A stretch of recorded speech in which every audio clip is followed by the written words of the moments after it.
All right, everyone. Welcome once again to the Faces of Business. I am your host, Damon Pistolka, and I am so excited for our guest today because we have none other than Chris Lokken's going to be here today talking about benefit fiduciary.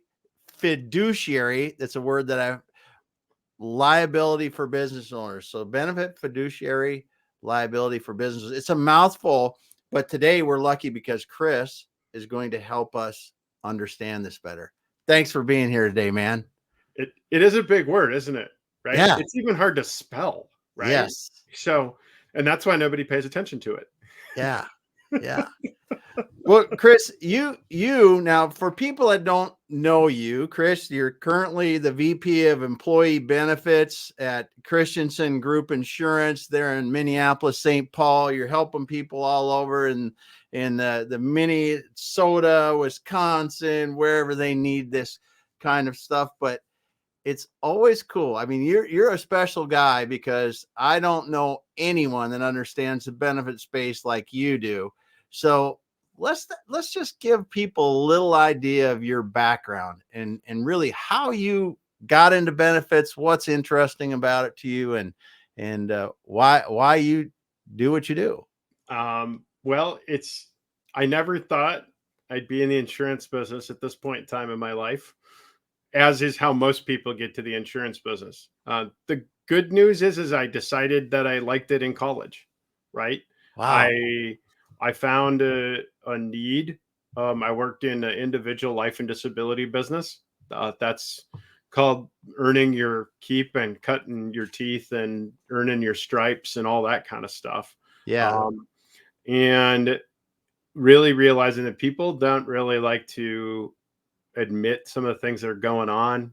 It's hard to sell life and disability insurance Yeah. to anybody. And then when you're a 22-year-old kid and you don't know about life, right? You Yeah. go, okay, this is great. So what I had is I would call them business owners, and I would call them the business owners, and they'd be going, Chris, my benefits are messy. Can you help me with that? Well, I was working for an organization that was about life and disability and financial planning, so it didn't really work in our structure and all that. So you learn, and to work in the Blue Cross Blue Shield world for a while, and then you'll notice I don't have any hair left.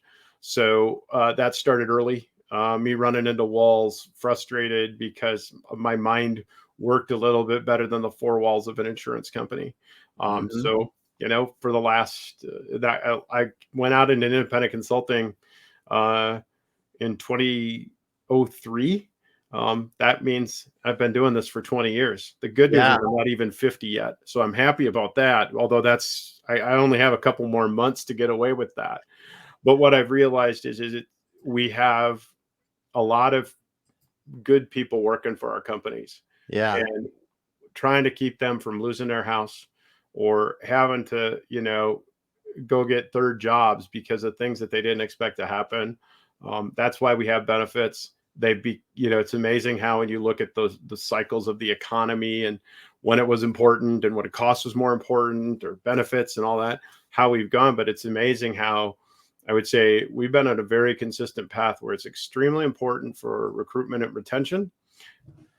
Except healthcare costs haven't gone down Yeah. anywhere through that process. And healthcare is kind of the big gem in the middle of the crown of the benefit plan, right? Yeah.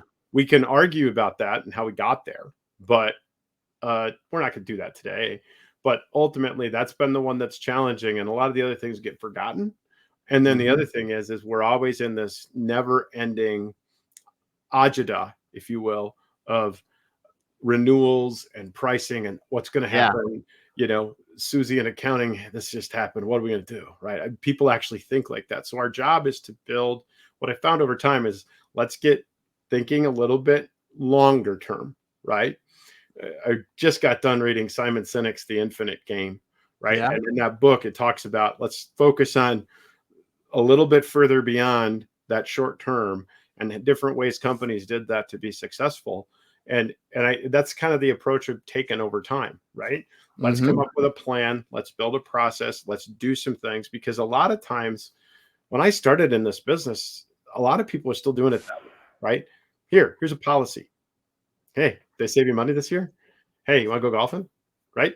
All things are very important, right? But ultimately, that process and how you're thinking about it, big picture, longer term, where it fits in your culture, how you can use Yep. benefits because you're spending a crap ton of money on them, right? Yeah. How can you use those to enhance your culture and make a difference in those people's lives that do the work for your business? And that's how you evolve over time. And the good news is I'm still gonna be doing that for quite some time. So yeah. Yeah. Yeah. Well, that's awesome because this is, I mean, benefits from the other side, the people that just get to pay for it. You know, it's become, I mean, when we look back over time, how much has the average benefit cost gone up over the last decade? Good. Every 5 to 7 years, it doubles. Yeah. Yeah. So if it was $500 10 years ago, you're paying $1,000 per person now. Yeah. So when I started, and this is Midwest pricing, right? Yeah. Yeah. So, but it's not any different in cost inflation. Yeah. I'm sure there's somebody out there that's going to data geek me and beat this up, but Yeah. I'll love to look at the numbers because I like that too. But ultimately, we were $500 deductible plans.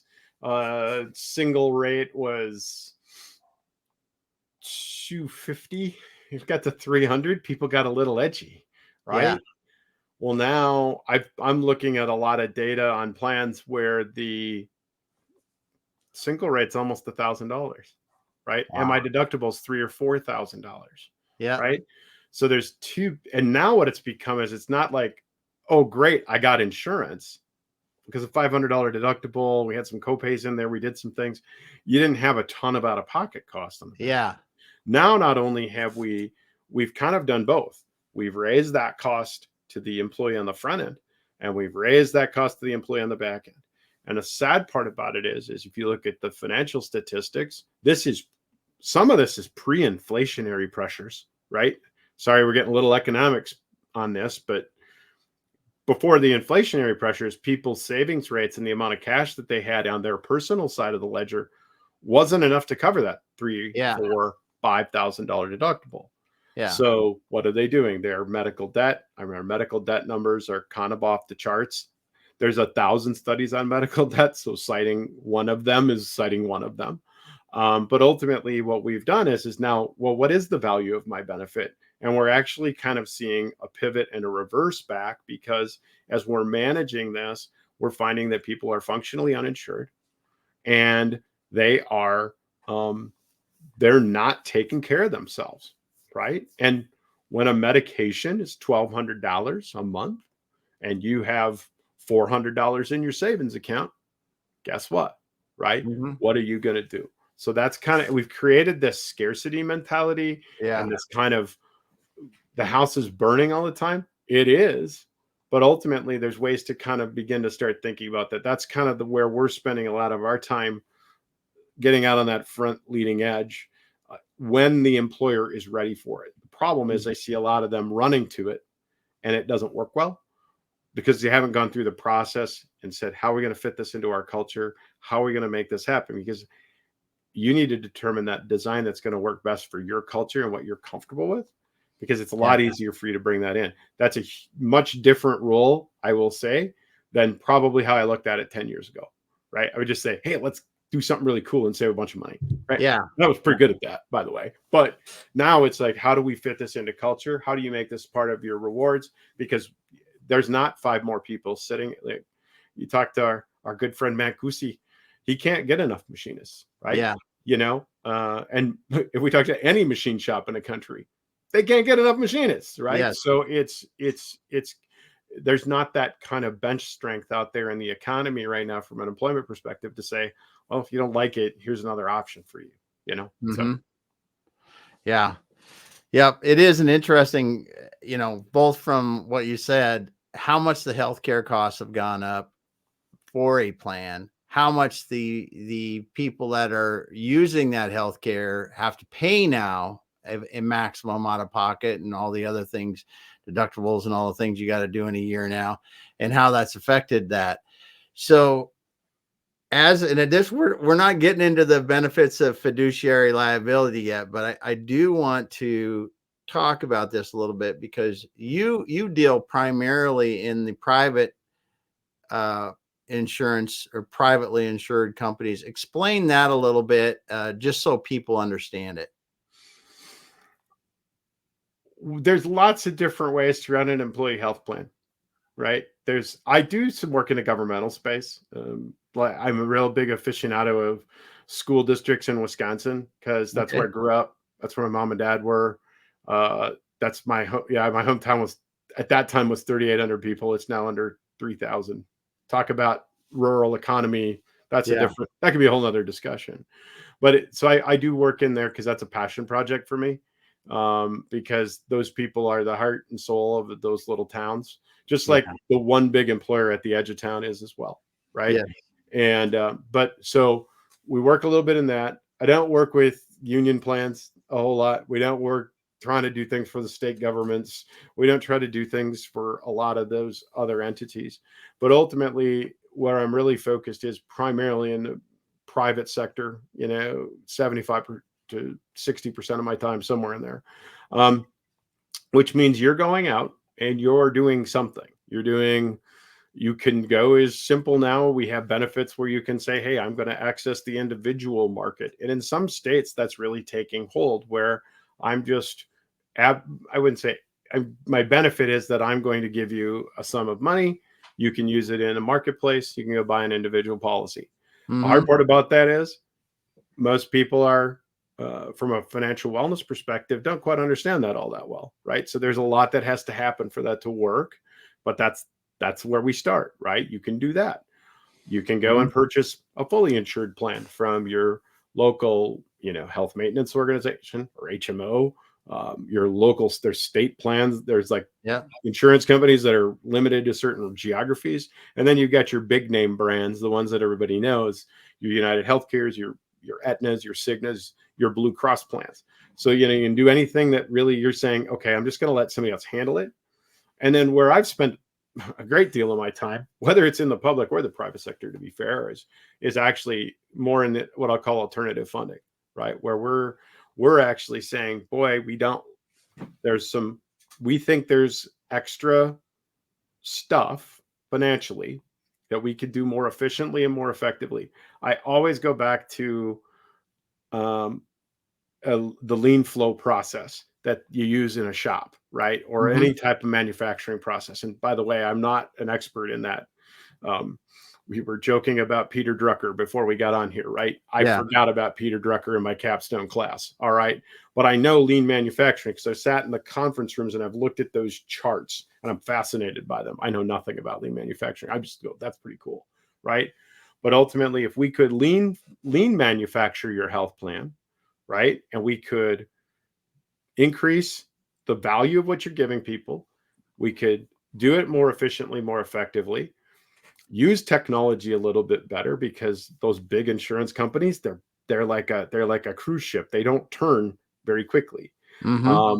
We can use the emerging technologies, bring in different concepts, different ideas, and we can customize them. So that's where, when you spend a lot of time running into walls, like I did in the insurance company world, and that's okay. That's not a bad world. They're not bad people, but ultimately it gives me the ability to kind of custom craft that solution, fit that into the culture.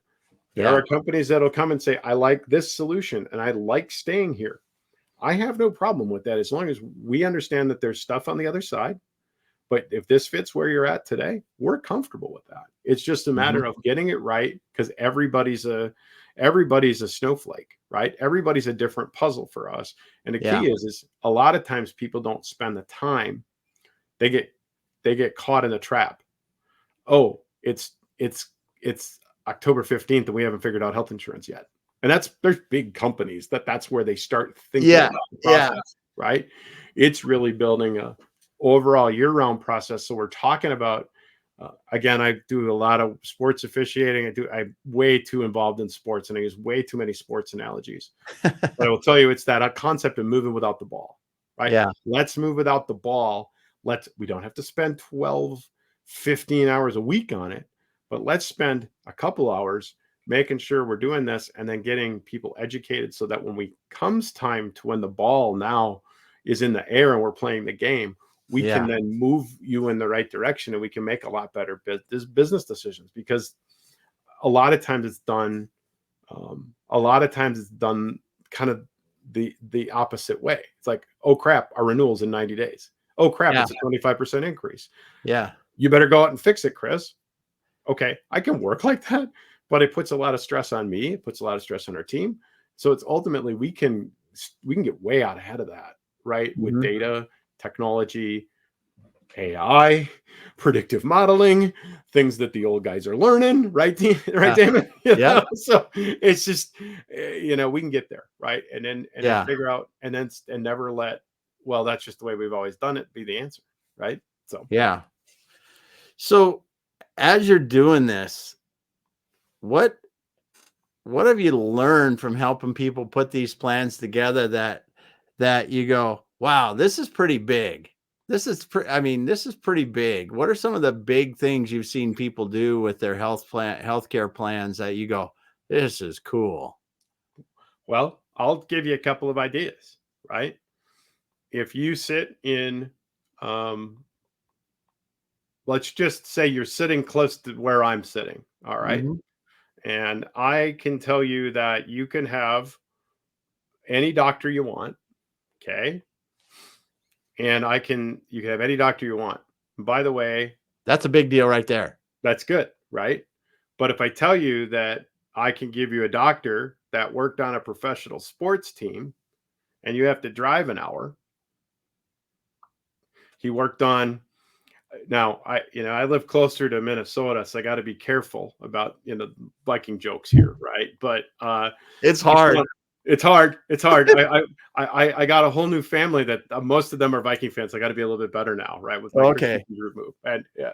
But ultimately, that provider.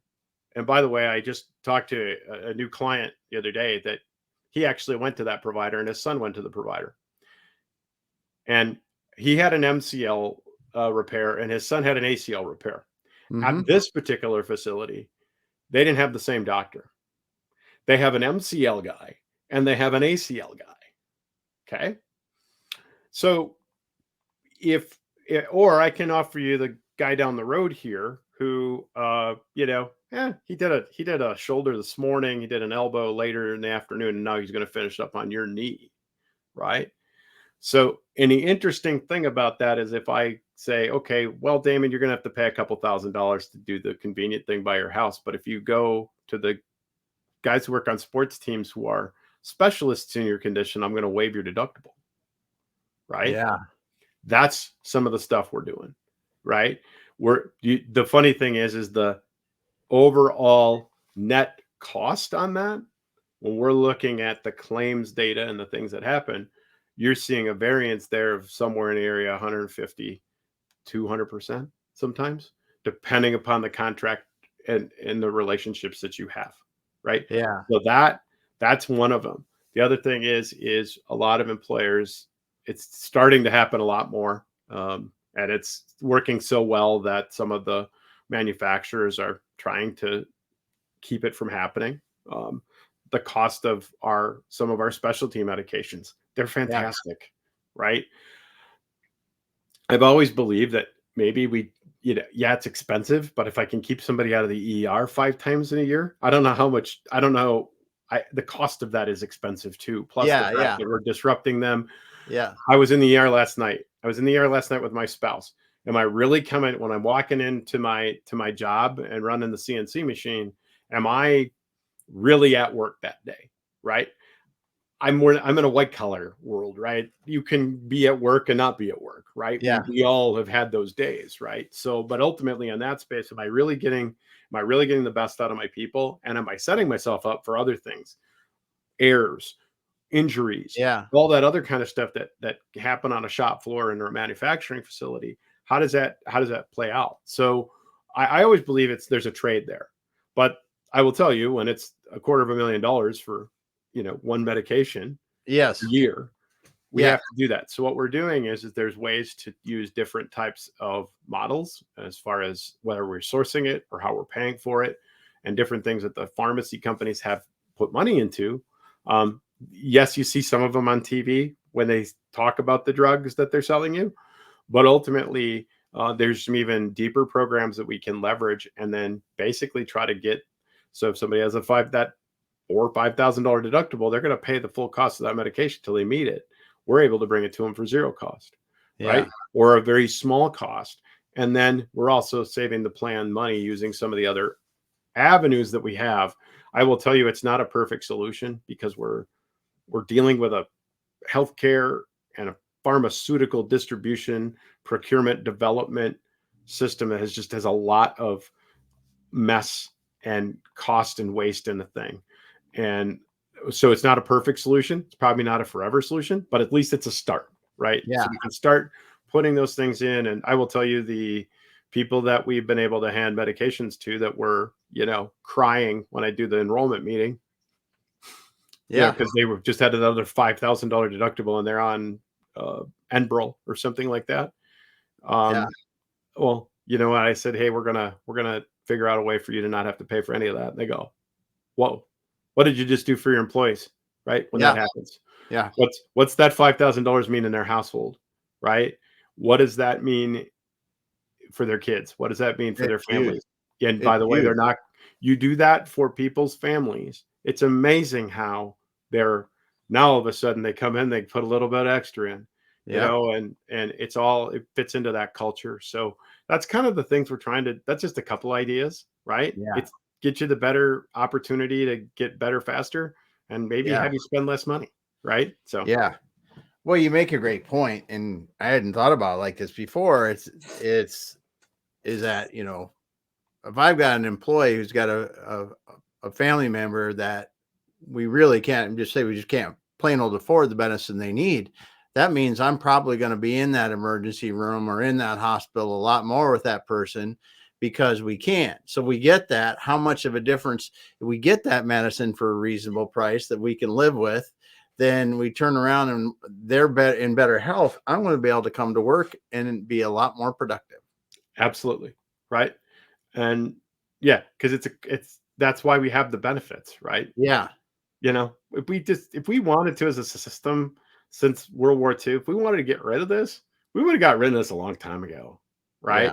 I think big picture, longer term, but I could be wrong on that. But Yeah, yeah.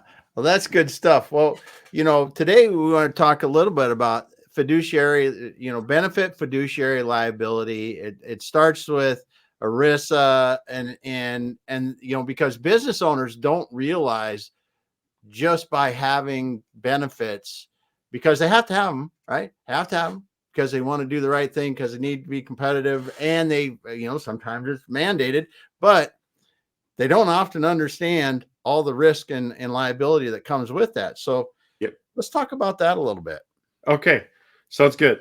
First thing, right? I have to make sure that I get out my manual teleprompter. Yeah. Okay. I'm not a JD, and for those of you who are playing along from the Midwest, I'm not a John Deere. That means I'm not an attorney, and I am not a CPA. All right, Yeah. there, we got that out of the way. What I am, though, and what I've realized is that I'm a really pretty okay quarterback. All right, I'm not the GM. I'm not the head coach, right? And that's Yeah. probably what those people from a legal perspective, where they probably come in, and I'm the person that's out there to try to execute the plays and the process around it, and then the other thing is to try to take how CPAs and attorneys look at it and try to break it down so it's digestible, right? Yeah. That's it. I think reason we're in some of the spots we are with some of this stuff is because we actually psychologically reject it because we don't understand it, right? Yeah. Every time I have one of these conversations, I know she's still out there, motivational speaker from 25 years ago, gal by the name of Eloise Owens. She went and studied surfers she's middle-aged lady, goes out and studies surfers, right? And what she learned is that when knowledge is low, is fear is high, right? So what I do is I go away from that, right? And then the other one was you always go where you look, right? Always look forward. Don't look down because you go in the water, right? So just there. If you thought we just were turning in to see what this is about, you learned about surfing today. Now we're ready to surf. There we go, right? So, but ultimately, I find that we don't have a process. We don't have that ability to have a safe space to learn, so we just avoid it. And by doing that, we're actually assuming risks in our business financially that we don't know we have. Yes. And ultimately, we're self-insuring them without doing anything. Because if we get a fine from the government, guess what? We're going to have to write the check if we don't have any backup, right? Yeah. So that's kind of where we're looking at it. This stuff has been around for a long time. The funny thing is it has, it's interesting that health plans, in some way, shape, or form, no matter where they come out, are ruled by ERISA, which is actually a retirement law, primarily. So, and what it says, as kind of what I always like to tell you is the old Spike Lee analogy: just do the right thing, right? Prudent decisions being made. Well, the funny thing is after the amount of time I've spent in this space, the amount of prudent decisions that are made are not as a higher percentage as we like to think that they are, right? And then, so that's kind of, and again, it's a very complex thing. And as I told you when we were warming up here a little bit, this is a 3-month masterclass, probably. If you really wanted to get into the intricacies of this, and then all of the interpretations and the lovely system that we have. But, it just gets overlooked because we get into that. We'll get to it. There's cost fatigue. Our biggest problem with benefits is cost fatigue. I'm gonna tag my good friend Gary Bender, who I met a few times. He's a CFO. He talks to CFOs.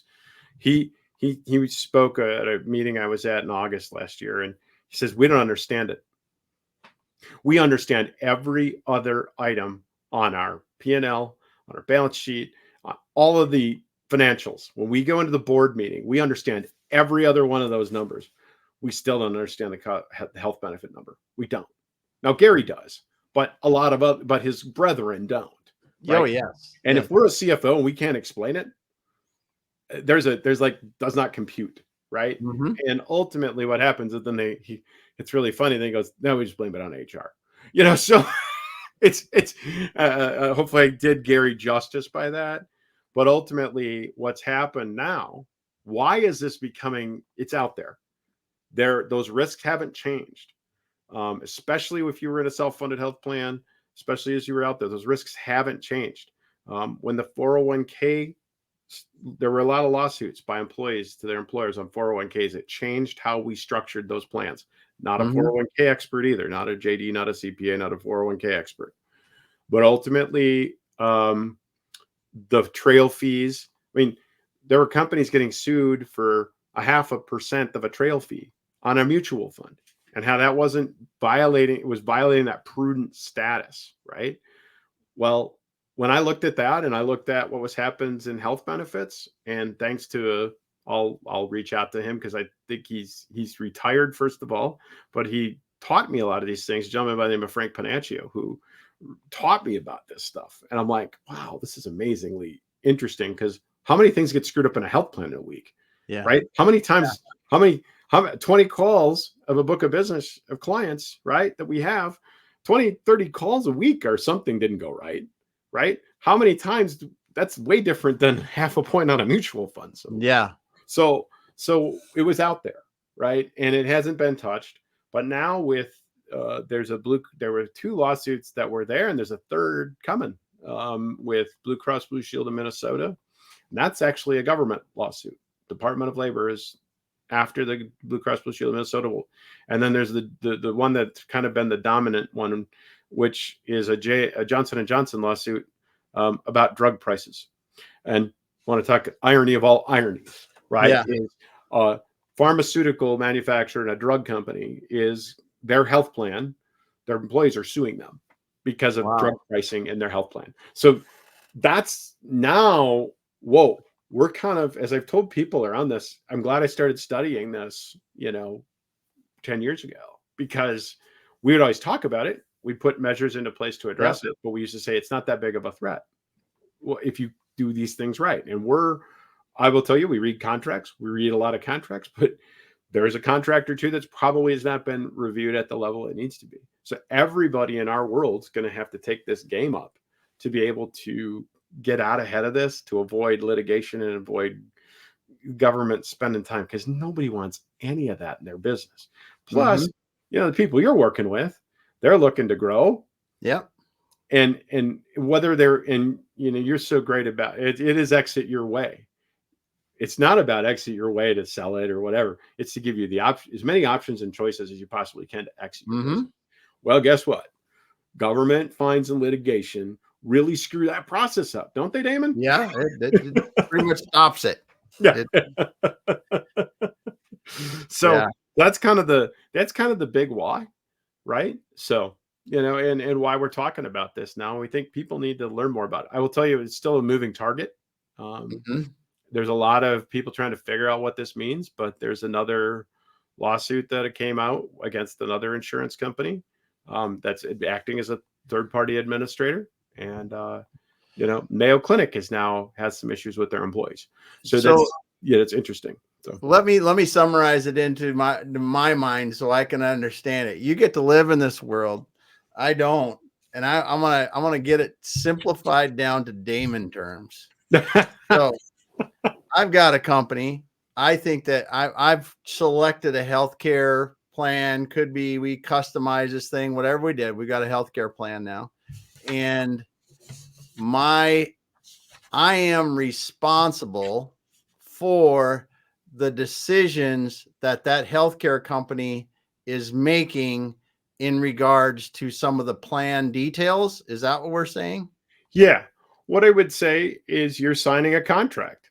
Yeah. You're signing a contract of 120 pages of language you don't understand. Yeah. A lot of times we've reviewed enough of those contracts to know where the weasel words and the bad language is. We'll advise you of that. But in the end, like especially in any of these arrangements, there's different percentages. There's numbers in there where there's revenue streams going in every direction, right? So you sign that contract, you go, this is a pretty standard document, Damon. Here you go. Yeah. Great, Chris. We're really excited about this new plan, right? Great. You sign it. You're great. But what you've done is, as a fiduciary under the rules of ERISA, you have not necessarily fulfilled your the definition of prudence there, because you basically said, yes, I'm going to do this, but you might not even know how it works. So basically we need to understand our plans a lot better and have people alongside of us that understand them better. Therein lies the message. And it depends, right? If you go, your risk is limited a little bit more. If you're in a fully insured plan, when you basically say, here, Blue Cross Blue Shield, here's the keys. Yeah. Do this, do this, do this. You're still under those rules of ERISA, but there are things that they take and consider, at least right now. Again, not a JD, not a CPA. Yeah. They take those things and they take some of that liability off your plate, because you have transferred all the risk to them. So who the heck could you ask about this? Well, if you're doing it, I mean, is it a lawyer that you help? Are there benefits lawyers that you should be doing that should help you review the contract? Well, there are ERISA attorneys. There are not enough of them. Yeah. Which means the laws of supply and demand apply. Yeah. Right? So what I will tell you, and what we see as consultants, is that there's a lot of stuff that goes on. I'm not gonna try to get too deep into the world of that consulting and is your consultant doing the right job. But I will tell you, this is something that I know we as a consulting firm are figuring out, what does this look like? Because we already had a laundry list of things that we needed to assist clients with in this transparency stuff before these lawsuits came under the Consolidation Appropriations Act. we're not going there today. But ultimately, we're trying to figure out how do we become better consultants, and then how do we make sure that we've got transparency and disclosure in contracts, right? So it really comes down to your benefit consultant saying, okay, here's what we've got going on, and here's where all the money's going, right? That hasn't necessarily happened in a lot of self-funded health plans, a lot of even what we call level funded health plans, which are kind of a hybrid, right? It's a great program. Here's how it works. I sign a contract because I'm saving money over fully insured, and it's helping my employees get better benefits. I've solved my problem. It's great. Well, you've assumed risk because you've now went from that lower level of fiduciary by transferring the risk to now you have to manage and pay attention to that as well. So that's some of those we have to be better at that. Yeah. So it's really navigating around that. What we typically will do is there has to be, when I take somebody from that transfer risk space, fully insured, to that other space, I got to go into risk management in the other three places we do it. We eliminate it, we mitigate it, or prevent it, if you will, or we transfer it, right? Or we manage it, right? That's kind of those things that we're looking at from a risk management perspective. And there are ways to then say, hey, guess what? We screwed up. You can buy policies if you want to. It's not really designed to sell more insurance. You just need to have that backstop, because the other thing, and I'm going quick because I know we spent a lot of time on this. No, this is good. The other thing, because the other thing is we also have to know your corporate structure. Okay? Yeah. If you're a C corp, you have some insulation, right? Yeah. If you're an S corp or you're an LLC, right? And there's some pretty darn big S corps and LLCs out there. The corporate veil does not protect you from breaches of fiduciary liability. So, Mr. Business Owner, I understand that this is, we need to talk about a few things. One is your personal assets are at risk. And does your wife like the lake house? Right. Let's talk about that. Okay. It's having that conversation and then saying, hey, we're going to make sure that we're not just going to go blindly sign contracts anymore. Right. We're going to have data to know what's going on in our plan, where our dollars are going, and being very transparent about that.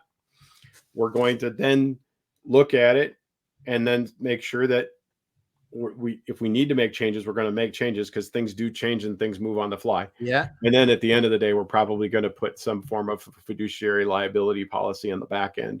That's what I was going to ask, because I mean, a lot of the companies that I deal with, we usually have that directors and officers liability protection is just something that we always do, because you never know what's going to happen. And even with the best decisions, it still doesn't work. But you would be shocked. And now I actually I've recently due to some things that we do differently in our organization, I have my property and casualty license, even though so now I can actually say this with like legal certainty. You'd be shocked the amount of people who are on that side that sell you the D&O policy, right? That go, boy, that's like $3,000. You know what? We get this deal if the $3,000's not there. So they don't need that, right? Even inside of firms, insurance firms, there's an argument whether or not you really need it or not, because we're not really good at talking about the risks. Right? We're not really good at saying, hey, here's the deal, right? And sometimes if that gets you kicked out of a client relationship, there's probably 10 other people that'll form a line outside your door, right? And and there's other things in this farm. There's things that we come in and say, hey, I will say this is not something we are good at Christensen Group. We don't like it. We're very transparent about things. There are bigger companies, bigger organizations that are always trying to save people the dollars. So we're going to put you in a pharmacy coalition. It's just going to have our name at the front of it. Well, that may be a revenue source for your consulting firm that they don't have to disclose. So there's this is a network of things that has kind of been built upon people kind of just going back to knowledge is low, fear is high, right? I don't want to sound stupid because I am the CFO. I don't want to ask what's going on in this contract, right? Because, we'll get through it if we need to, right? Yeah. Well, unfortunately, that environment for that to be okay is changing a little bit. There's more cops trying to catch you speeding doing that right now. Yeah. So Yeah. Well, it sure is interesting to know that, in these self-insured plans where we're putting these things together, trying to do the right thing by saving money for our people, for our company, and provide better healthcare, that we also need to make sure we know where the money's going, how all the money's being spent. And then even if we know that, it seems like if we're in the situation where we have that kind of healthcare coverage, we seriously need to look at some other sort of coverage to make sure that just in case, because, it's nothing. It's really nothing anymore to spend $1 million in healthcare a year with companies. No. Easy. And if I can deliver you any of the people you work with, Damon, if I could deliver them a solution that cut that by 25%, they'd be, it's possible, right? Yeah. They'd all be running to do it. The problem is let's make sure we know how we're getting there, right? Yeah. And are we doing things that are in the best interests of our employees? And what is our process moving forward to evaluate and have that process in place? But yeah, it's there. So awesome. You just made a very complex thing a lot easier to understand. Basically, because what you're saying is when we're spending a lot of money in healthcare with companies, we're trying, like I said, to do the best thing. We really need to know where that money's all moving inside that money we're spending, because if we're not spending in the way that our employees feel is good and appropriate and in the best interest of all of us, then we can be liable for that. correct. And if you want to throw into that Blue Cross Blue Shield of Minnesota case, the Department of Labor could think that you're not doing that. Oh. And again, I don't want to get this to be a downer, because it's a beautiful, we're in the spring. It's the time of happy and renewal, right? Yeah. But, and I will say that nothing against anybody who works for the Department of Labor, right? No. But they don't quite understand all the construct of this, because every government employee is on the government employee health plan. When you try to talk about some of these things with whether people are in the the executive branch or even in the legislative branch, they don't get it, because they all go to their book on November 15th and pick their plan out of it. Yeah. Right? Which is fine. I have no problem with that. That's how the federal government pays for healthcare. But they don't think about some of these things. So your hill and the rock you're pushing up to get them to see it your way gets a lot steeper, and the rock gets a lot heavier.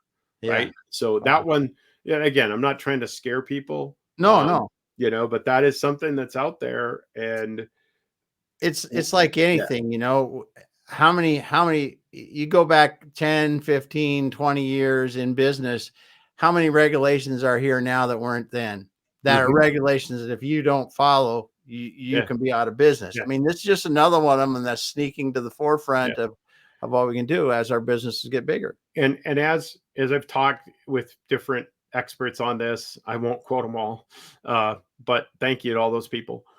They've, this is becoming, I looked at it kind of like OSHA, right?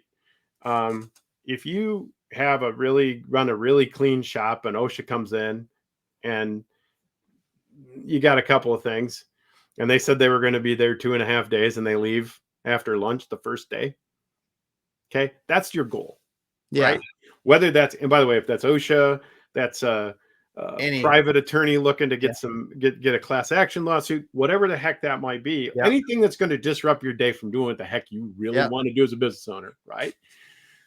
When they come in and they find nothing under the tent, right, that really gives them the red flag to go, we need to look for 10 other things under the tent, you're in good shape. And I will tell you, if you're freaking out about that, because this is freak out kind of stuff, it can be, that's where beginning, it's one of those things where the journey begins by just saying, okay, step forward, let's learn, let's figure this out.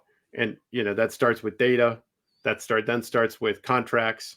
You want to know the data first, because the data will tell you what the contract's doing. And then you start working it backwards to then get you into an evaluation process and then get things moving forward. So, and by the way, if you're showing steps to get to this, you're ahead of many, many other people, if that makes sense. Because there's still, the average life of a CFO right now is 3 years, right? So you may just be the new guy or gal. You may be, hey, guess what? I'm leaving in 6 months, and you've got about a year to get anything done, right? Yeah. So you may be at varying states. Companies may be in that space, and it's over time. I don't think it's going to be complicated, but it's really getting to know what you're doing, just like you would do if you were buying tool steel, right? You know way more about tool steel if you need that raw material than you probably know about your health plan. Yeah. Good stuff. Yeah, that's for sure. Well, Chris, thanks so much for stopping by today, because this is really helpful. I mean, it's when you think about this, as business owners, they just don't realize some of these risks that will come out of the blue and really come to bite them. But helping us understand it better today, and also too the stuff that you're helping to understand on these healthcare plans, where we can put them together, that actually the examples you gave of being able to get better coverage, better drug care, whatever it is, by really looking at these is quite interesting. So thanks for being here today, man.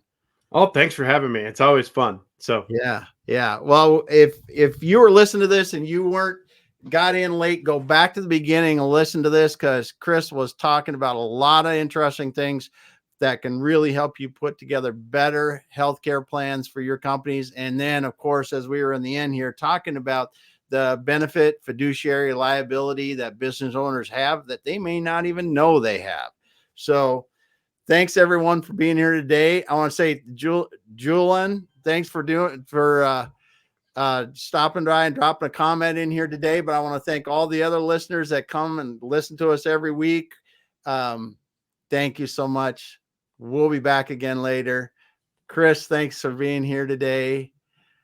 We'll finish up offline. All right. Thanks, Damon.